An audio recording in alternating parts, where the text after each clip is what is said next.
Folks, we got another humdinger here. We are resurrecting another video from the ancient tomb of wisdom. Spoiler alert, everything you've been told about posture is a lie. We're gonna be dispelling a lot of the nonsense the commonly held beliefs that aren't really based on much aside from, I don't know, something about balancing books on top of your head. We're gonna replace them with a slew of brand new postural recommendations based on research. Now, on with the show. Ladies and gentlemen, my name is Rob. Welcome to the Savage Body, and today we're gonna take a sacred cow and make some sweet, delicious sacred beef tartare. Oh, master, what sort of sacred cow shall we sacrifice? Posture. It's gonna be good. Posture is a topic frequently discussed amongst patients, clinicians, the moronic media, and society at large. Often the conversation centers around the ludicrous notion that there's one specific correct posture and a correct way of moving, and how deviating from this ludicrous standard, whether sitting or standing or bending or lifting weights, will result in injury or spinal pain, despite there being little to no evidence that that's true. In fact, there's a growing body of evidence that shows that quite the contrary is true, that none of that stuff matters. The very premise that there is a rigid movement pattern that can be applied to all super chimp spines that will reduce injury and pain is utter nonsense. There are 7 billion of us, each with a different spine and a different personal history, but somehow there's supposed to be one set of rules that applies to all of us? Give me a break, dude. I deal with people that are in pain all day, every day, and let me tell you something. It's rarely just about the mechanics or the structures involved. Pain is a combination of biological, psychological, social, environmental, and many other different factors. Yeah, sure, rolled ankles, sprained muscles, broken bones, they all cause pain. But you know what kinds of things increase pain? Depression, anxiety, a poor night's sleep, having a dickhead for a boss, getting fired by your dickhead for a boss, and being a redhead. Okay, enough. Posture cow, I'm getting hungry. I have in my hands a paper entitled Sit Up Straight, Time to Reevaluate. This paper was published in 2019 in the Journal of Orthopedic and Sports Physical Therapy. Two of the primary authors of this article were Kieran and Peter O'Sullivan. The O'Sullivans are complete maniacs when it comes to bullshit me not kind of research. These guys aren't pain freaks, they're pain super freaks. They love it. They absolutely love it. And by absolutely love it, I mean they hate it. Absolutely hate it! Anyhow, in this article, they lay out 7 crucial points to consider when talking about posture. Point number 1 is there is no single correct posture. Despite common postural beliefs, there is no strong evidence that one optimal posture exists or that avoiding incorrect postures, in air quotes, will prevent back pain. This applies not just to sitting and standing, but also lifting weights like squats and deadlifts, where injury and prevention are more about preparation and appropriate load than they are about the actual movement pattern itself. Watch Eddie Hall's lower back as he deadlifts 435 kilograms. In fact, watch any strongman lifting Atlas stones, and it should become clear that heavy loading with a flexed spine isn't just okay, but that can be a high performance position. Again, I made a video about this in the past, talking about how technique is not as important as people think it is, and injury avoidance in the gym or with lifting is more about preparation and load than it is about the technique itself. Point number 2 is differences in postures are a fact of life. There are natural variations in spinal curvatures, and there is no single spinal curvature strongly associated with pain. Pain should not be attributed to relatively normal variations. Every spine is different. Every pelvis, every femur, every body is different. Everyone has a little bit of a scoliotic curve. One leg is longer than the other, one arm is lower than the other, and everybody's got a little touch of pelvic rotation just for good measure. There is no such thing as a standardized skeleton, so why in God's name would there be such thing as a standardized posture? Doesn't make sense. Point number 3 is posture reflects beliefs and mood. Posture can offer insights into a person's emotions, thoughts, and body image. Some postures are adopted as a protective strategy and may reflect concerns regarding body vulnerability. Understanding reasons behind preferred postures can be useful. It's a close one. Posture can be a form of communication, body language. When we're depressed, we tend to slouch more. If we slouch, we tend to feel a little bit more depressed. It's a two-way street. Posture can inform emotional and internal states, which is, in my opinion, one of the only reasons that a person should hold themselves to an upright, chest forward, dignified looking sort of posture. When you stand with your chest facing the world, you tend to feel more confident. I feel kind of invincible.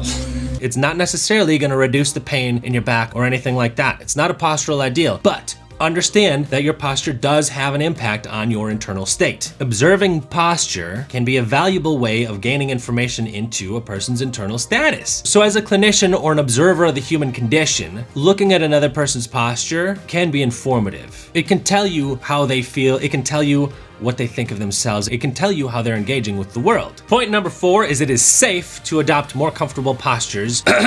And I quote, "Comfortable postures may vary between individuals. Exploring different postures, including those frequently avoided, and changing habitual postures may provide symptom relief." Oh, essentially what it's saying is that if you have some sort of pain that you're associating with posture, maybe try some of those postures that people say you shouldn't go into because they're painful and bad for you, because they might be helpful. They might be great. I make money off of putting people into those sorts of postures and then having them turn to me and say, wow, it feels a lot better. Flexing your spine all the way forward is great if you have stenosis. Bending your spine all the way back is great if you have some sort of suspected disc issue. These sorts of things have their applications. They're not bad just because of what they are. Your body has these things called nociceptors, which are nerve receptors for noxious, unpleasant stimuli. When you're in an uncomfortable position, these nociceptors are gonna talk to your brain and they're gonna say, dude, this sucks, pick a new one. And then if you do get into a more comfortable position, those nociceptors shut up. If you're comfortable, that's a good indicator that you're in a good posture. If there's a problem with your posture, usually your body's gonna complain about it. If you're sitting on the couch too long and your butt starts falling asleep, that's your body talking to you. If you're sitting on a hard wooden chair and it's pressing into the back of your leg, there's an indicator, maybe change position. So here we get a solid rule of thumb. Good posture is comfortable posture. But you're not gonna make a lot of money off of teaching people that, now are you? Also, fun fact, if you slouch while you're sitting in your chair, there will be less pressure on your spinal discs than if you're sitting up straight, which is contrary to what the posture cultists have been saying for all these many years. Oh, if you slouch, you're a terrible person and you're bad at everything. No, less pressure, more comfortable. Plus, you don't know what you're talking about, cultists. So, go read a book, eat a sandwich, go to bed, stop talking. Point number 5 is the spine is robust and can be trusted. The spine is a robust, adaptable structure capable of safely moving and loading in a variety of postures. Common warnings to protect the spine are not necessary and can lead to fear. Dude, do you know how old the human spine is? Like decades. 30,000 decades at the very least, and that's just modern humans. The primate spine is at least 3 million years old, and that spine, before it was a primate, was something else. Do you think that the journey that brought the modern spine into existence resulted in a spine so fragile, so glassy, that you could shatter that thing by bending over to pet a Pomeranian? Or maybe the human spine is a result of countless eons of humans surviving, getting our asses handed to us by smilodons and overland migrations, tribal warfare, comet impacts, and ice ages. Your spine is about as fragile as I am svelte, and I'm about as svelte as an L-shaped couch. And that brings us to the next point. This one just says, nice pants, dude. What? These pants are fine. Point number 6 is sitting is not dangerous. Sitting down for more than 30 minutes in one position is not dangerous, nor should it always be avoided. However, moving and changing position can be helpful, and being physically active is important for your health. I don't know who came up with this idea that sitting is the next smoking. Ever hear of smoking? What they're talking about when they say sitting is dangerous is they're saying that a sedentary lifestyle is dangerous.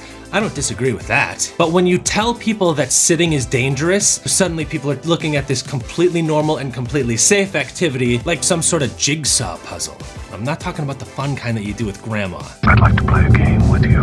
If someone were to say, hey Rob, what in your estimation is a very safe thing to do? I would say sitting. Sitting is close to the top of that list. Yeah, sitting is like right at the top. Sitting is actually at the top. Sitting is the most safe thing you could do, aside from lying down. The next point is one size does not fit all. Posture and movement screening doesn't prevent pain in the workplace. Preferred lifting styles are influenced by naturally varying spinal curvatures, pelvic alignment, and limb length, and advice to adopt a specific posture or to brace the core is not evidence-based. Boom.